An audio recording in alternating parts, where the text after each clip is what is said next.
नमस्कार। ये वीडियो इतनी इंपॉर्टेंट है जितना कि आप और मेरा सांस लेना जरूरी है। अगर आप पूरा कोरोना वायरस का खेल, कॉन्स्पिरेसी, पूरी पिक्चर थिएटर में बैठ के देखना चाहते हो, उस तरह की ये वीडियो है जिसमें मैं ऐसे ऐसे खुलासे करूंगा जो आपको भी नहीं पता होंगे ये खेल कैसे खेला जा रहा है या कैसे इसको आगे भी खेला जाएगा। शुरुआत करते हैं वुहान से। वुहान में दिसंबर 2019 में पहला केस आया कोरोना वायरस का।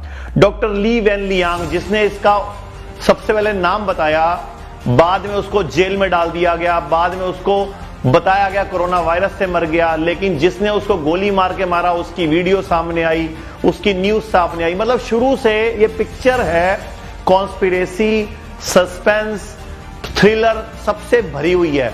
तो मैं पूरी थ्योरी, पूरा सस्पेंस और पूरा खेल, जिसमें WHO भी है, अमेरिका भी है, चाइना भी है और बहुत सारे देशों के बड़े बड़े पैसे वाले उद्योगपति और बड़ी बड़ी दवाई कंपनियां जुड़ी हुई हैं। आपने देखा कि सब कुछ एक पिक्चर की तरह शुरू हुआ। मैं पूरी पिक्चर में आपको कुछ हल्का सा याद कराता हूं। शुरुआत में वुहान की मार्केट के वीडियो वायरल हुए, कुछ वीडियो वायरल हुए सुंदर सुंदर लड़कियों के। कोई चाइनीज लड़की सूप पी रही थी चमगादड़ का, कोई सांप का सूप पी रहा था, कोई कान खजूरा खा रहा था, कोई इसी तरह से मार्केट में घूम रहा था। काफी सारी वीडियो वायरल हुई। उसके बाद वुहान की फूड मार्केट की वीडियो तो बहुत वायरल हुई और ऐसी ऐसी वीडियो वायरल हुई कि वहां पे कोई लड़का कच्चा मेंढक खा रहा है, कोई वहां पे कुत्ते को भून के खा रहा है। ये आप खुद सोचिए, चाइना जैसा देश जहां पे यूट्यूब नहीं है, फेसबुक नहीं है, इंस्टाग्राम नहीं है, वहां पे दुनिया में कोई भी खबर वहां से बाहर नहीं आ सकती। ये वीडियो क्यों आई? ये सब एक गेम है। अभी आपको धीरे धीरे मैं समझाऊंगा तो समझ आ जाएगा। फिर 16 जनवरी को एक वीडियो वायरल हुई। चीन ने 9,16,000 सूअर जला दिए। फिर एक वीडियो आई कि चीन में बत्तखों को जिंदा जमीन में गाड़ दिया गया, कई और तरह के जानवरों को जिंदा गाड़ दिया गया। फिर कुछ ऐसी वीडियो आई, वुहान में मीट इंडस्ट्री बंद हो गई और वहां पर अब हरी सब्जियां उगाने का आदेश मिला। फिर ऐसी वीडियोज आई, ऐसी न्यूज आई, इतने लोग हो गए, इतने पेशेंट हो गए। थर्मल स्कैनिंग की पिक्चर्स आई, पीपी किट के अंदर लोग बैठ के खड़े होकर किसी को पकड़ते थे, उसको उठा के हॉस्पिटल ले जाते थे, वो वीडियो वायरल हुई। कुछ रोती हुई नर्सों की वीडियो वायरल हुई। ये सब कुछ एक पिक्चर की स्टोरी है। अभी सुनते जाओ, ऐसी ऐसी बातें बताऊंगा आपके रोंगटे खड़े हो जाएंगे। फिर सुनते जाओ।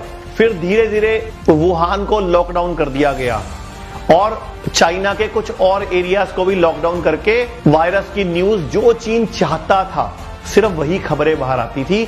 ध्यान से सुनो। जनवरी में भारत में भी एयरपोर्ट पर थर्मल स्कैनिंग शुरू कर दी गई, जबकि उस टाइम भी सबको पता है कि जब कोई भी वायरस या बैक्टीरिया इन्फेक्टेड होता है तो 70 से 80% लोगों को तो एसिम्प्टोमेटिक होते हैं, सिम्टम ही नहीं आते, बुखार तक नहीं चढ़ता, तो थर्मल स्कैनर क्या करेगा। लेकिन चलो, ये पूरे विश्व के हर एयरपोर्ट पे शुरू हो गई। भारत को भी शामिल कर लिया गया क्योंकि भारत भी बहुत बड़ी आबादी का एक क्षेत्र है। फिर 80% लोगों को सिम्टम नहीं आते, 10% लोगों को माइल्ड सिम्टम आते हैं, 5% लोगों को बुखार चढ़ता है या खांसी होती है, गला खराब होता है, तो उन्हीं को थर्मल स्कैनर में पकड़ सकते थे आप।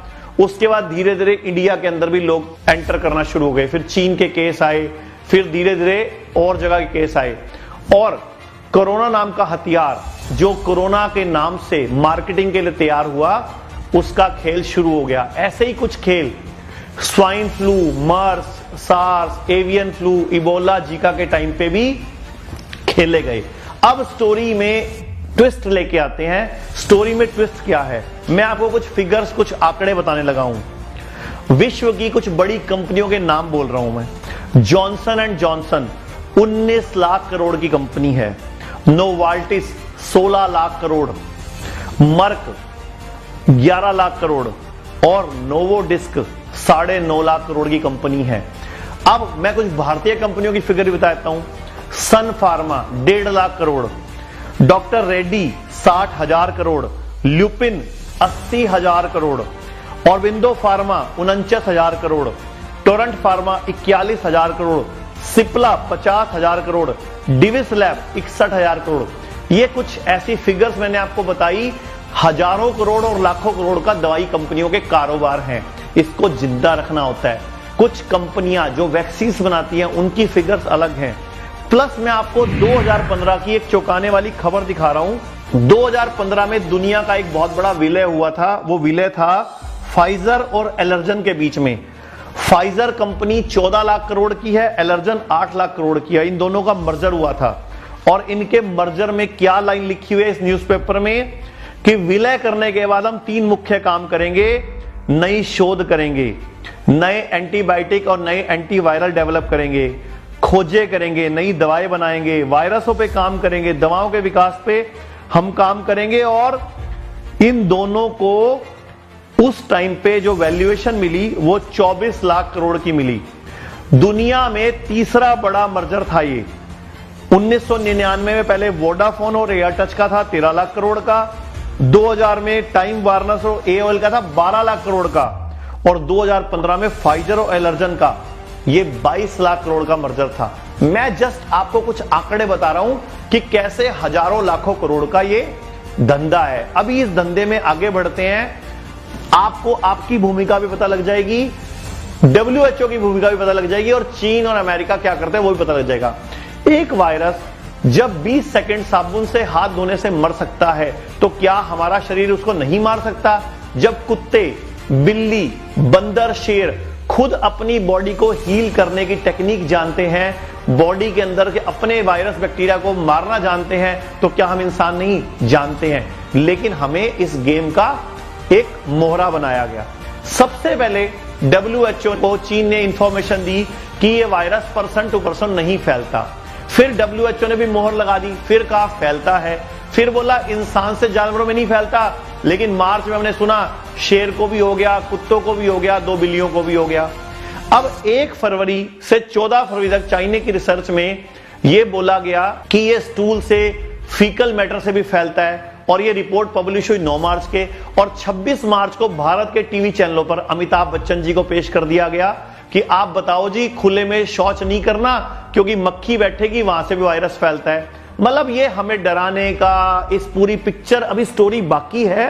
ये स्टोरी के कुछ पार्ट्स हैं जो मैं आपको बार बार बता रहा हूं। फिर उसके बाद 8 मई को नई न्यूज आ गई कि स्पर्म्स के थ्रू भी वायरस फैलता है।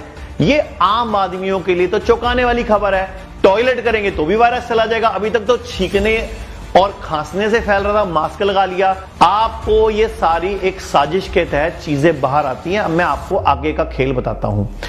जिसने भी वायरोलॉजी पढ़ी होती है, बैक्टीरिया के बारे में जानता है, डॉक्टर्स लोग जानते हैं, उनको तो इसके बारे में मालूम है कि सारे वायरस ऐसे ही होते हैं। वो फीकल मैटर से, स्पर्म्स के थ्रू, खांसी के थ्रू, छींकने से, खांसने से फैलते हैं।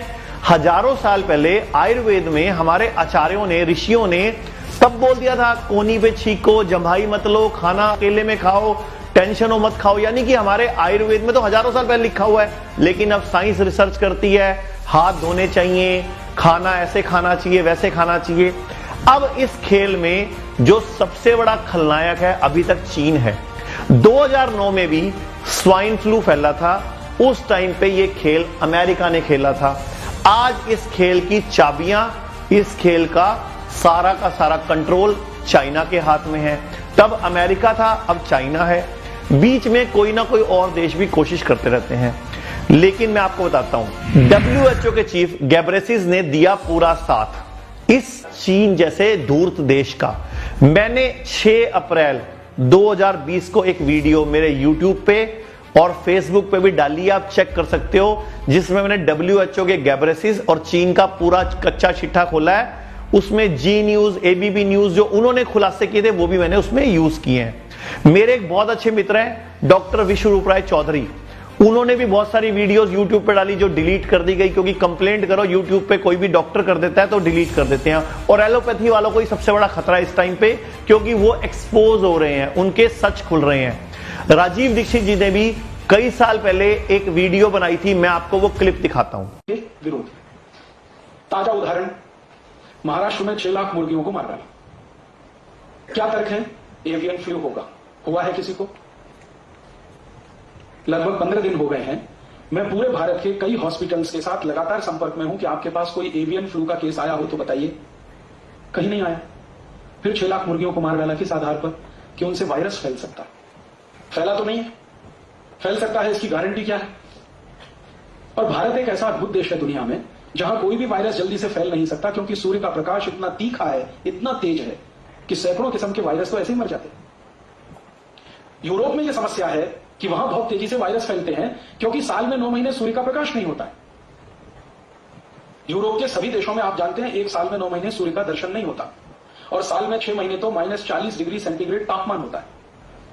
तो इतने ठंड वाले इलाके में अगर कोई फ्लू फैले, वायरस फैले, बैक्टीरिया बने और वो मल्टीप्लाई करे तो समझ में आता है, क्योंकि उसको कंट्रोल करने की कोई व्यवस्था नहीं है। भारत जैसा तो देश दुनिया में अद्भुत है जहां साल के 12 महीने सूर्य प्रकाश मिलता है, हर दिन सूर्य प्रकाश मिलता है, और आजकल का समय तो 38 डिग्री सेंटीग्रेड का है जिसमें कोई वायरस पनपना ही बहुत मुश्किल है। और इसी कुदरत के आधार पर 6 लाख मुर्गियों को मार डाला बेदर्दी के साथ। तो राजीव दीक्षित जी की बातें सुनिए आपने। अब फिर खेल को आगे बढ़ाते हैं और इस पिक्चर को थोड़ा और आगे लेके चलते हैं। बीच में कुछ खबरें आई कि ईरान के अंदर फिर ईरान को सेंटर पॉइंट बनाया गया। ईरान के अंदर बुजुर्गों को हॉस्पिटल में शामिल नहीं किया जा रहा था कि आप और डर गए। हाँ भैया मैं भी डर गया। कहने का मतलब ये डर का कारोबार कैसे आगे बढ़ रहा है। उस टाइम पे बूढ़ों की भर्ती बंद कर दी गई, जवानों को लिया जाएगा क्योंकि वो बच सकेंगे, बूढ़ों को घर छोड़ दिया गया।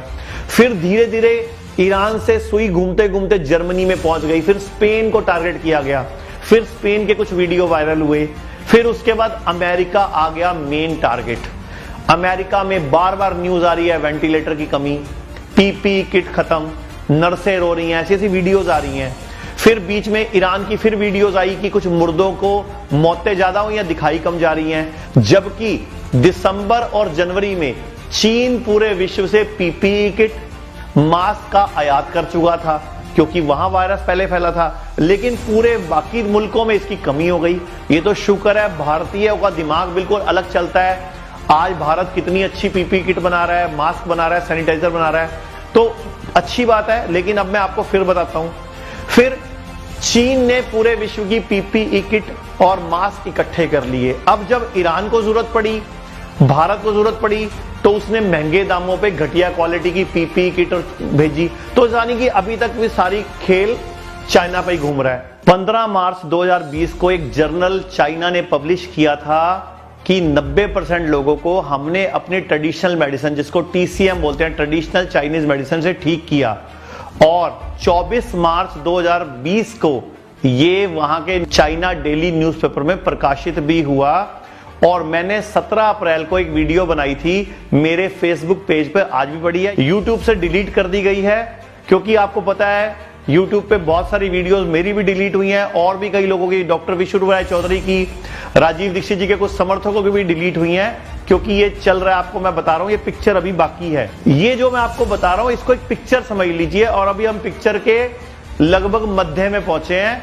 अब क्या चल रहा है कि मैंने 17 अप्रैल को बता दिया था कि चाइना ने अपने लोगों का इलाज अपनी मेडिसिन से किया है, जिसमें अदरक, सौंफ, पुदीना जैसी चीजें थी। अब 8 मई को डॉक्टर हर्षवर्धन, जो भारत के हेल्थ मिनिस्टर हैं, उन्होंने एक बयान दिया है कि जैसे चाइना ने अपने लोगों को अपनी आयुर्वेदिक मेडिसिन से ठीक किया, हम भी अपने लोगों को अपने यहां से ठीक करेंगे। चलो देर आए दुरुस्त आए, भारत सरकार ने मान लिया। 19 के प्रति सारे दुनिया में एक प्रकार की जंग छिड़ी हुई है और उसके कारण सारी दुनिया तकलीफ में है। ऐसे में भारत में एक ऐतिहासिक काम शुरू हुआ है। भारत का आयुष मंत्रालय, भारत का स्वास्थ्य मंत्रालय, भारत के विज्ञान और प्रौद्योगिकी मंत्रालय के अंतर्गत CSIR, और इन तीनों संस्थाओं को मिलाकर इनको ICMR के टेक्निकल सपोर्ट के साथ आयुष की कुछ दवाइयां, जैसे अश्वगंधा है, यष्टि मधु है, या गुडुची पिपाली है, या आयुष 64 है, ये दवाओं के बारे में व्यापक क्लिनिकल ट्रायल्स आज शुरू हो रहे हैं। ये सारे मंत्रालय मिलकर कर रहे हैं देश में। उन लोगों के ऊपर जो हेल्थ वर्कर्स हैं, हाई रिस्क एरियाज में काम कर रहे हैं, या समाज के अंदर वो लोग जो कोविड-19 के मरीजों के संपर्क में हैं, उसके कारण हाई रिस्क हैं, उन सबके ऊपर प्रोफाइलेक्सिस की दृष्टि से दवाइयों का क्या रोल हो सकता है, या इन दवाइयों का कोविड बीमारी के खिलाफ लड़ने में क्या योगदान हो सकता है। अब मैं आपको एक पूरी स्टोरी सुना रहा हूं। हमारी संस्था ने और डॉक्टर विश्वरूप राय चौधरी ने, डॉक्टर बीएम हेगड़े ने, हमने क्या किया। मैंने इस शुरुआत करी थी सबसे पहले 25 मार्च 2020 को मैंने पीएमओ में पहला लेटर लिखा, फिर 26 को, 31 को फिर ट्वीट किया, उसके बाद मैंने 2 अप्रैल को फिर ट्वीट किया, फिर 3 अप्रैल से लेके 7 अप्रैल तक मैंने भारत के हर राज्य की सरकारों को संपर्क किया। पंजाब के स्वास्थ्य मंत्री बलबीर सिंह सिद्धू जी से पर्सनली मुलाकात करी। उसके अलावा डॉक्टर हर्षवर्धन, आयुष मिनिस्टर श्रीपद नायक जी को गोवा में फोन पे 2 बार बात करी। उसके बाद आगे चलते रहे, हमने मेल करी, भारत सरकार ने टास्क फोर्स बनाई, उस टास्क फोर्स में सबको मेल करा कि हमारे पास आयुर्वेदिक जड़ी बूटियों की बनी दवाइयां मौजूद हैं, जिसको हम बहुत सारे पेशेंट पे यूज कर चुके हैं, हमें मौका दो, आयुर्वेद को मौका दो। फिर एक खुशी की किरण आई। 17 तारीख को भारत में पहली बार इस भारत सरकार ने, आदरणीय मोदी जी ने आयुर्वेद को कुछ छूटों के साथ काम करने की मोहलत दी, जो 70 साल में पहली बार हुआ। उसके बाद 22 अप्रैल को मैं आयुष मिनिस्टर श्रीपद नायक जी से पर्सनली मिला अपनी टीम के डॉक्टरों के साथ। फिर 23 अप्रैल को मैंने CCRAS, central council of Ayurvedic research sciences में जाके डॉक्टर दिमान से पर्सनली मीटिंग करी, उनकी पूरी टीम के साथ भी मीटिंग करी। इससे पहले 17 अप्रैल को ICMR में डॉक्टर वाई के गुप्ता से मीटिंग करी। अब आप बताओ कितना कुछ करते जा रहे हैं अभी हम। इसके बाद मैंने 27 तारीख को हरियाणा गवर्नमेंट, 28 तारीख को फिर CCRS, फिर पीएम नरेंद्र मोदी जी को फिर ट्वीट करा कि हर्ड इम्यूनिटी पे काम शुरू कर दीजिए। इसके अलावा देश के बड़े बड़े चैनल्स को लेटर लिखे, उनको मेल करे, उनको ट्वीट करे कि डॉक्टर बीएम हेगड़े, डॉक्टर विश्वरूप राय चौधरी, मुझे कुछ डॉक्टरों के साथ मिलने की इजाजत दें। हम हर्ड इम्यूनिटी के बारे में, डाइट के बारे में, भारत कैसे इस कोरोना नाम के राक्षस से लड़ सकता है उसके बारे में बात करना चाहते हैं। लेकिन अब प्रोसीजर ऐसा है, कानून ऐसे है जिसमें बदलाव होते होंगे। और एक बहुत खुशी की बात इस पिक्चर में है कि 7 मई को ऑफिशियली भारत सरकार ने 4 चीजों को आयुर्वेद की लोगों पर जांच करने की क्लिनिकल ट्रायल की अनुमति दे दी, जिसमें गिलोय, पिपली, आयु64 जैसी चीजें शामिल हैं। अब आगे चलते हैं, इस पिक्चर में अगला स्टेप लेते हैं। 25 अप्रैल को दैनिक भास्कर और देश के बड़े बड़े चैनलों में न्यूज आई कि WHO के चीफ ने 2 महामारियां छुपाई थी। और जब WHO के चीफ डॉक्टर गैब्रेसिस इथियोपिया के अंदर 2012 से 2016 तक आपके वहां के विदेश मंत्री थे, तब चीन ने 90,000 करोड़ रुपया वहां इन्वेस्ट किया था। तो अब आपको खेल कुछ समझ आ रहा होगा कि चीन पहले से ही डॉक्टर गैब्रेसिस को 2012 से मदद कर रहा है। और 90,000 करोड़ रुपया इथियोपिया जैसे छोटे से देश के लिए चीन का इन्वेस्ट करना, यानी कि भविष्य में कोई बड़ा खेल खेलना है। आपको पता ही होगा डॉक्टर गैब्रेसिस WHO के जो अध्यक्ष बने वो चीन के और चीन के सहायक मित्रों की मदद से बने, जिनमें उत्तर कोरिया और चाइना मुख्य है। इन्होंने ही वोट दिलवा के उनको अध्यक्ष बनवाया गैब्रेसिस को। और डॉक्टर गैब्रेसिस जो WHO के हैं, इनके ऊपर अमेरिका के ट्रंप जी ने तो अब साफ साफ आरोप लगा दिए कि ये WHO नहीं है, वर्ल्ड ट्रेड ऑर्गेनाइजेशन है, वर्ल्ड हेल्थ ऑर्गेनाइजेशन नहीं है। इस दौरान मैंने, डॉक्टर विश्वरूप राय चौधरी ने, बीएम हेगड़े जी ने, हमने मांग करी भारत सरकार से कि हमें एक अलग हेल्थ ऑर्गेनाइजेशन बनाने की छूट दे दो। हम भारत में एक ऐसा काम करना चाहते हैं जो कि दुनिया को आयुर्वेद से खाना पीना ठीक करके, होम्योपैथी से ठीक करके हम साबित करना चाहते हैं। अब इस स्टोरी में नए ट्विस्ट। 11 फरवरी को न्यूज आई थी कि चीन ने वैक्सीन बना ली। उसके बाद 3-4 दिन वो न्यूज चली, आप लोग खुश हुए। फिर एक गंदी खबर आ गई कि नहीं, अभी तो सेकंड फेज पे है। अभी कुछ दिन पूर्व PGI चंडीगढ़ की न्यूज आई, उन्होंने वैक्सीन बना ली, आप फिर खुश। और फिर 2-3 दिन न्यूज आ गई अभी 3rd स्टेज में ट्रायल है। अभी 5 दिन पहले प्रधानमंत्री जी ने मीटिंग करी देश के अंदर जो वैक्सीन बनाने वाली कंपनियां हैं उनसे, और भारत सरकार के हेल्थ मंत्रालय से, तो वो भी चल रहा है। और आपको मैं बता दूं, ये जो मैं इतना कुछ बोल पा रहा हूं, इतने खुलासे कर पा रहा हूं, ये मोदी सरकार की वजह से ही हो पा रहा है, क्योंकि ये सरकार इजाजत देती है अपनी पूरी बात रखने का। भारत सरकार ने भी 21 अप्रैल को बोला था हम आयुर्वेद पे काम करेंगे, और 8 मई को एक लागू भी कर दिया, उसका गजट भी प्रकाशित हो गया। लेकिन अभी बहुत थोड़ा सा है, इतनी छोटी सी छूट हमारे काम की नहीं है। हाँ, 27 अप्रैल को मोदी जी ने मन की बात में बोला था और एक ट्वीट भी किया था, और वो ट्वीट आयुर्वेदिक के डॉक्टर ने सीरियसली भी लिया है कि कैसे आयुर्वेद को हम साबित करें। सुनते हैं मोदी जी की बात। हम अपने देश की अच्छी बातों को, हमारे पारंपरिक सिद्धांतों को एविडेंस बेस्ड रिसर्च के आधार पर आगे बढ़ाने के बजाय उसे छोड़ देते हैं, उसे हीन समझने लगते हैं। भारत की युवा पीढ़ी को अब इस चुनौती को स्वीकार करना होगा। जैसे विश्व ने योग को सहज स्वीकार किया है, वैसे ही हजारों वर्षों पुराने हमारे आयुर्वेद के सिद्धांतों को भी विश्व अवश्य स्वीकार करेगा। हाँ, इसके लिए युवा पीढ़ी को संकल्प लेना होगा और दुनिया जिस भाषा में समझती है उस वैज्ञानिक भाषा में हमें समझाना होगा, कुछ करके दिखाना होगा। बीच में खबर आई कि ये बिल गेट्स का और डॉक्टर फाउची का गेम है, और डॉक्टर फाउची जो आप जानते हो, बिल गेट्स को का नाम सबने सुन रखा है कि अरबों खरबों का खेल सिर्फ वैक्सीन के नाम पे है। न्यूज के अंदर आपको पता होगा सिर्फ कोरोना के केस दिखाते हैं कि इतने लोग हो गए, कभी भी ठीक हुए केस को कम करके क्यों नहीं दिखाते। अब मैं आपकी एक बहुत जरूरी चीज जो बहुत इंपॉर्टेंट है, जो अब आपको देखोगे तो आपके पैरों से जमीन निकल जाएगी। भारत में ये कोरोना का खेल कब शुरू हुआ? मार्च में। तो पिछले साल मार्च का ही एक न्यूज़पेपर दिखा रहा हूं, पिछले साल मार्च में भारत में स्वाइन फ्लू का कहर था। ये दैनिक भास्कर की रिपोर्ट दिखा रही है। क्या कह रही है बता देता हूं कि भारत में 25 राज्य स्वाइन फ्लू के नाम पे लड़ाई लड़ रहे थे।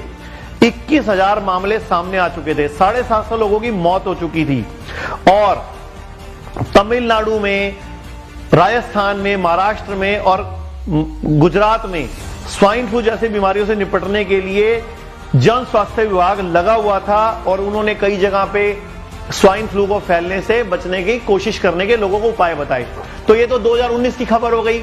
इससे पहले 2018 में यही फरवरी और यही मार्च, और इस टाइम पे डेंगू का खेल चल रहा था, उससे पिछले साल चिकनगुनिया का खेल चल रहा था।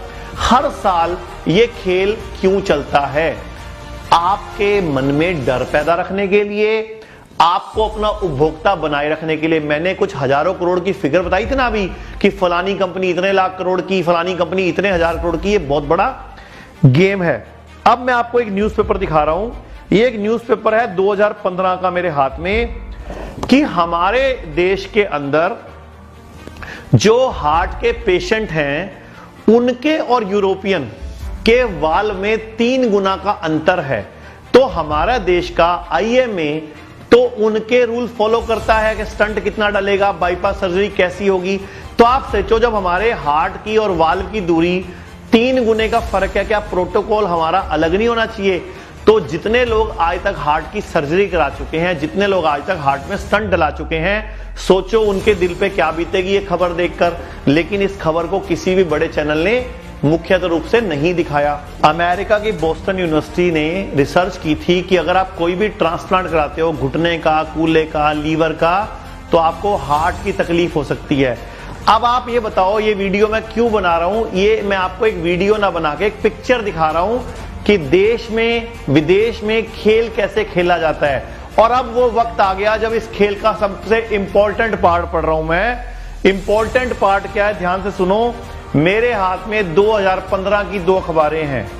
इस अखबार में क्या लिखा हुआ है? पहले खबर ये आती है, ध्यान से मैं इस खबर के बारे में बताता हूं आपको, कि अमेरिका के अंदर पिछले 3 सालों के अंदर कुछ दवाइयों के मूल्यों में कई गुना बढ़ोतरी हुई, यानी कि 20,000 गुना तक रेट बढ़ा दिए।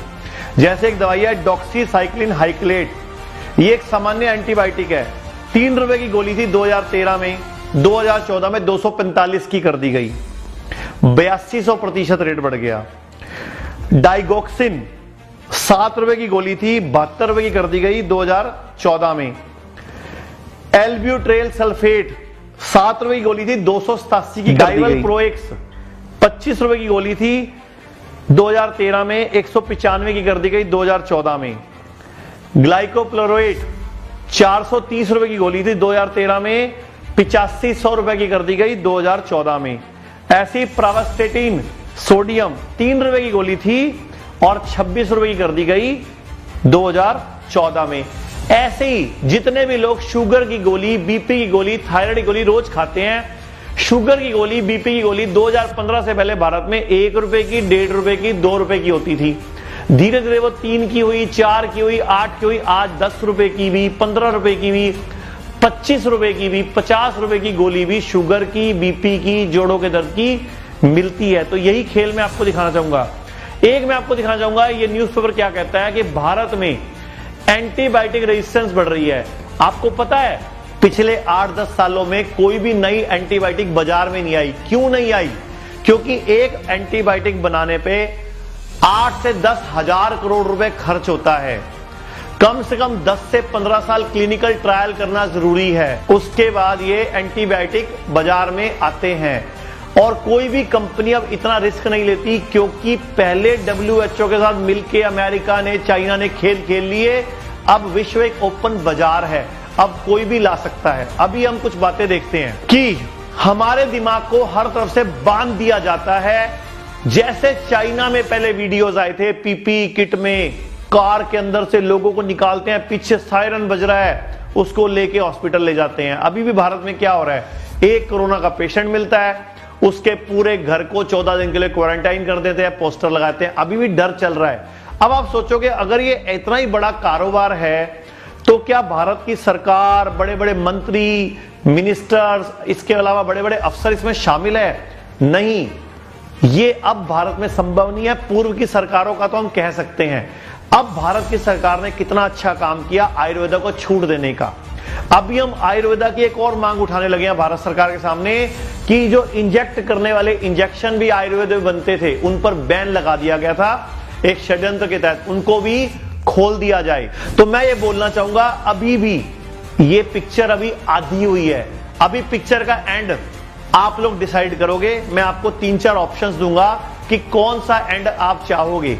अभी हम लोगों को याद होगा एक पिक्चर आई थी वजीर, अमिताभ बच्चन की। उस वजीर में पूरा एक खेल चलता है और हम लोग खेल के मोहरे की तरह काम कर रहे हैं आज एलोपैथी के। तो हम छोटे मोहरे हैं और ये बड़े बड़े न्यूज चैनल, मिनिस्टर्स, ये बड़े मोहरे हैं। लेकिन किसके? WHO के, या बड़ी बड़ी लाखों करोड़ की जो कंपनियां खेल खेलने का सोच रही हैं। आज पूरे विश्व में 247 देश हैं, जिसमें रोज कोई ना कोई नया देश दावा करता है वैक्सीन बनाने का या दवाई का। जैसे अभी एक खबर आई 7 मई को कि इजराइल ने मोनोक्लोनल एंटीबॉडी बना ली है, उस पर रिसर्च शुरू कर दिया और क्लिनिकल ट्रायल का अप्रूवल मांग रहा है। और साथ में क्या बोल रहा है कि पहले मैं इसको पेटेंट कराऊंगा, फिर बाजार में लॉन्च करूंगा। फिर ऐसे ही 2 मई को चीन ने भी दावा किया था कि मैंने वैक्सीन बना ली। जापान ने भी अभी 8 मई को बोला मैंने वैक्सीन बना ली। लेकिन चीन ने तो अपने पेशेंट TCM से ठीक किए थे, ट्रेडिशनल चाइनीज मेडिसिन, जो कि उसने 24 मार्च को चाइना मेल में छापा था, मैंने भी वीडियो बनाया था।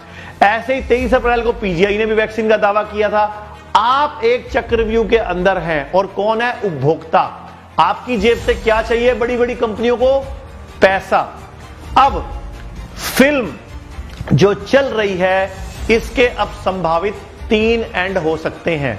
क्या क्या एंड हो सकते हैं? पहला एंड क्या होगा कि कोई बड़ा देश वैक्सीन बना लेगा, उसका पेटेंट ले लेगा, भारत में 10-15 करोड़ पैसे वाले लोग उसको लगवा लेंगे और लाखों करोड़ उस कंपनी को दे बैठेंगे। पूरे विश्व की आबादी लगभग 800 करोड़ है, तो सोचो कितने लोग तो तैयार हो ही जाएंगे ना वैक्सीन लगवाने के लिए, तो लाखों अरबों करोड़ का खेल हो जाएगा। एक एंड तो ये है। दूसरा एंड ये हो सकता है कि कोई भी देश उसकी दवाई निकाल दे, पेटेंट करा के उसको लॉन्च कर दे। और जैसे शुरू में मीडिया चैनल सिर्फ पहले दिखाते थे आपको नंबर्स कि इतने पेशेंट ठीक हुए, ठीक हुए तो दिखाते नहीं थे, ठीक हुए अभी दिखाने शुरू करे 2-3 दिन से कि इतने पेशेंट। अब एक्टिव केस बोलना शुरू कर दिया, क्योंकि अब पर्दा उठने का टाइम आ रहा है ना, अब दी एंड लाना है, क्योंकि खेल ज्यादा लंबा नहीं खेला जा सकता, मदारी को भी खेल खत्म करना पड़ता है। तो अब इस खेल को चलते हुए 5 महीने हो गए हैं, 5वें महीने में हम खड़े हैं। तो मुझे पूरी उम्मीद है 5वें और हद से 6ठे मंथ में इसका एंड हो जाएगा। एक एंड ये हो सकता है जो हम भारतीयों के फायदे का है कि हम सब भारतीय मिलके एलोपैथी की दवाइयां यूज करना ही बंद कर देते हैं।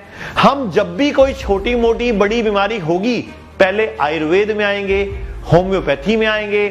तो उससे क्या होगा, भारत देश के अंदर हजारों करोड़ की कंपनियों की सेल घट जाएगी। उससे फायदा क्या होगा, विदेशी कंपनियों को भारत बाजार नजर नहीं आएगा और इस खेल का पर्दा हम ही उठा सकते हैं अगर हम सारे भारतीय मिलके, जैसे पहले भारत सरकार पे दबाव बना के उसको सही जानकारी देके मैंने, मेरी टीम ने, डॉक्टर विश्वरूप राय चौधरी ने, डॉक्टर BM हेगड़े जैसे लोगों ने, राजीव दीक्षित भाई की पूरी टीम ने तो बहुत बड़ा सहयोग किया इसके अंदर हमारी संस्था का, कि उन्होंने हमें बहुत ज्यादा वायरल करने में हमारी वीडियोस को मदद करी, जिससे लोगों तक सही जानकारी पहुंची कि कैसे आज लोग घरों में काढ़े बना के पी रहे हैं, आयुष का क्वाथ पी रहे हैं, हल्दी पी रहे हैं, इस तरह की चीजें खा रहे हैं। और एक और बात आपको बताता हूं कि देश में ये 2019 का 31 मार्च का अखबार है कि देश में क्लिनिकल ट्रायल से इतने लोगों की मौत हुई, और ये भी ट्रायल भी ना पूरे खुल के नहीं चल रहे।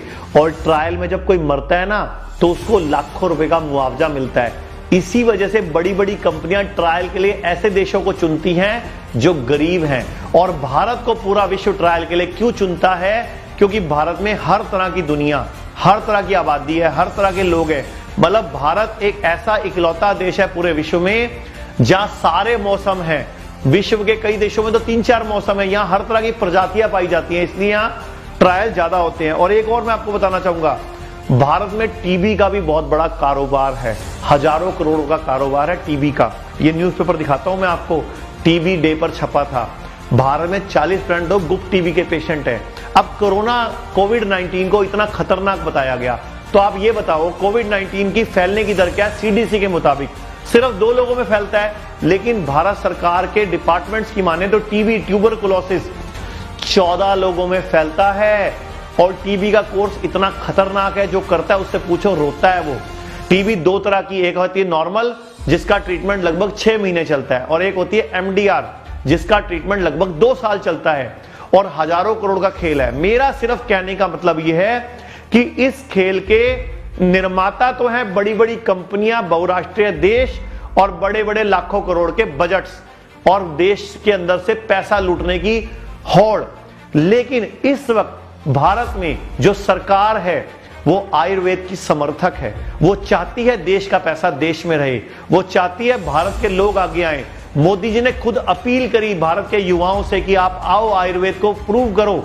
लेकिन मैं बोलना चाहूंगा आयुर्वेद तो प्रूवन है, तो भारत सरकार से गुजारिश है आप सब भारतीयों के माध्यम से कि हमें कोई ऐसी लैब, कोई ऐसा इंस्टीट्यूट, कोई ऐसा हॉस्पिटल क्लिनिकल ट्रायल के लिए और अपने रिसर्च करने के लिए उपलब्ध कराया जाए। क्योंकि आयुर्वेदिक डॉक्टर जब बनता है तो उसकी 30-40 हजार तनख्वाह होती है, वो अपनी नौकरी पूरी करे, अपनी तनख्वाह का पैसा निकाले या क्लिनिकल ट्रायल करे, तो नहीं संभव है। अभी भी जो भारत सरकार ने छूट दी है वो सरकारी रिसर्च सेंटर्स को दी है, सरकारी हॉस्पिटल को दी है, लेकिन वो डॉक्टर तो ट्रेडिशनल आयुर्वेद यूज करते हैं, तो हम पूरी रिसर्च नहीं कर पाएंगे। मैं बोलता हूं प्राइवेट भारत की ऑर्गेनाइजेशन को आगे आना चाहिए, उनको आपको मदद करनी चाहिए, उनको आपको सहयोग देना चाहिए। तो मैं भी मांग कर रहा हूं कि हमें कोई 50, 100, 200 पेशेंट उपलब्ध कराए जाएं, हम आपको ठीक करके दिखाते हैं। हमारी पूरी टीम है, 150 डॉक्टर्स काम करते हैं, पूरे भारत में 100 से अधिक क्लिनिक है, 280 से अधिक आयुर्वेदिक होम्योपैथिक दवाइयां बेचते हैं हम। तो मैं तो पूरे भारत से अपील करूंगा कि इस पिक्चर का एंड सबसे अच्छा आप ही कर सकते हो। कैसे? कि भारत में एलोपैथी का इस्तेमाल करना ही बंद कर दो, आयुर्वेद की शरण में आ जाओ।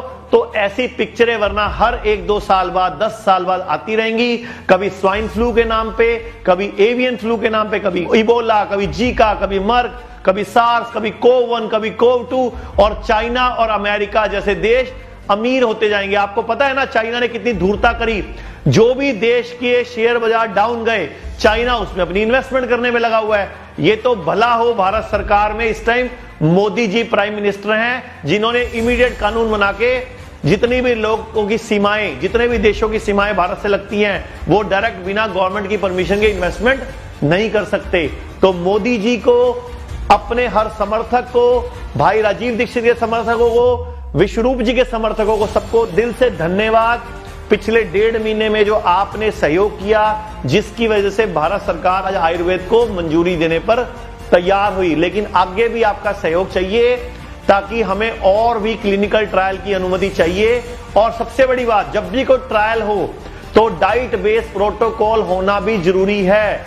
और एक ही तरीका दर्शकों आपको बोलना चाहूंगा बचाएगा, हर्ड इम्यूनिटी। आपकी अपनी इम्यूनिटी ही आपको बचाएगी।